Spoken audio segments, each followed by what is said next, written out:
Erik ten Hag, manager of Manchester United, looks dejected as he leaves the pitch at full-time during the Premier League match between Manchester. Erik ten Hag expressed his frustrations after Manchester United's pitiful draw with Burnley and pointed the blame in one direction. Manchester United once again managed to go into the closing stages of a match in a winning position, but failed to claim the 3 points on Saturday, another dull match lacking in quality from Erik ten Hag's side only. Burst into life in the 79th minute when Anthony pounced on a wayward pass and coolly converted. Under pressure. It appeared to be the winning goal, but nothing is ever so simple for United, and they couldn't hold out for the remaining few minutes. Andre Onana, who had earlier kept his side in the game, needlessly gave away a penalty when he punched Zeki Amdouni in the face. The forward dusted himself off to convert the spot kick and earn the visitors a priceless point. Ten Hag was not best pleased after the full-time whistle. Player ratings. Rasmus Højlund anonymous in dreary draw as only 2 players get 7 out of 10. Manchester United head coach / manager Erik ten Hag reacts during the Premier League match between Manchester United and Burnley FC at Old Trafford. Erik ten Hag points blame in one direction for Burnley draw. Speaking after the match, ten Hag had no complaints with the decision to give Burnley their penalty. However, he still managed to find reason to complain about refereeing as he bemoaned a lack of consistency from officials.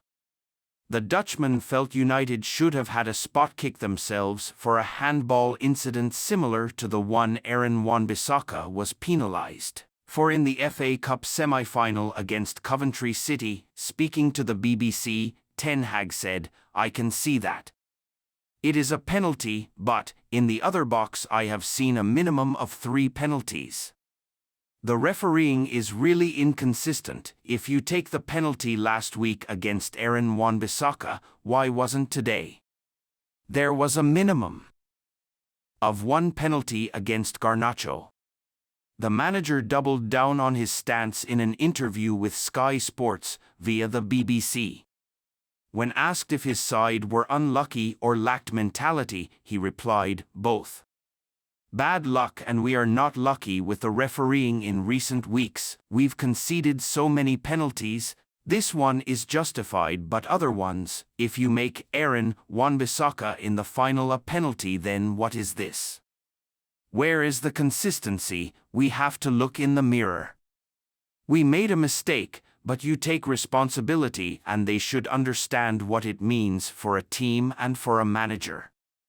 Erik ten Hag sounds like a man under pressure. Managers, players, officials, fans, everyone is always blaming referees.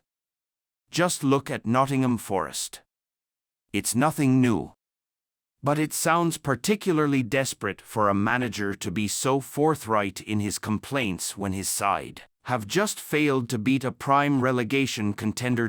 If United can't beat 19th-placed Burnley without the aid of penalties, then ten Hag's time really is coming to an end. His view on how many penalties United should have been awarded is highly skewed, too.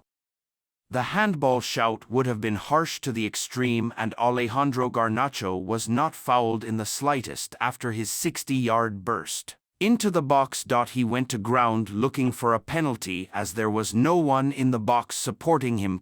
Ten Hag is sounding increasingly like a man under pressure in what could be his final games in charge. On trial, all the very latest Man United news, views and transfer updates from the Manchester Evening News. Thomas Tuchel is being linked with the Manchester United job. Manchester United progressed to the final of the FA Cup after a chaotic victory over Coventry City at Wembley on Sunday afternoon.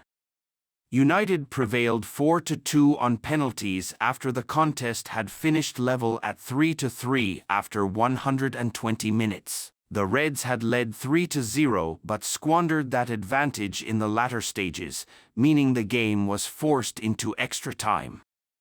Coventry thought they had won it with virtually the last kick of extra time through substitute Victor Torp, only for VAR to spot an offside in the build-up.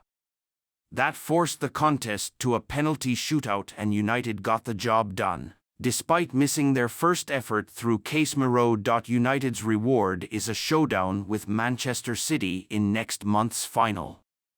First, though, attention switches to finishing the Premier League season as strongly as possible. But the big talking point is Erik ten Hag's future and whether he will survive until the summer. United face Sheffield United on Wednesday night and will be desperate to halt their 4-game winless league run. They last won in the league against Everton on March 9.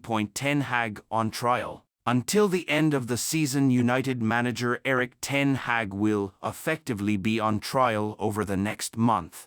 According to a report by The Telegraph. It is reported that new United technical director Jason Wilcox will conduct an audit of the manager's credentials and dressing room relations. Ahead of the club making a decision on his future ahead of this summer, what do United need to qualify for Europa League? European qualification rules explained following their progression to the FA Cup final. United have 2 bites of the cherry to try and secure Europa League qualification for next season. Winning the FA Cup would secure their place in the competition, as would a 5th or 6th placed finish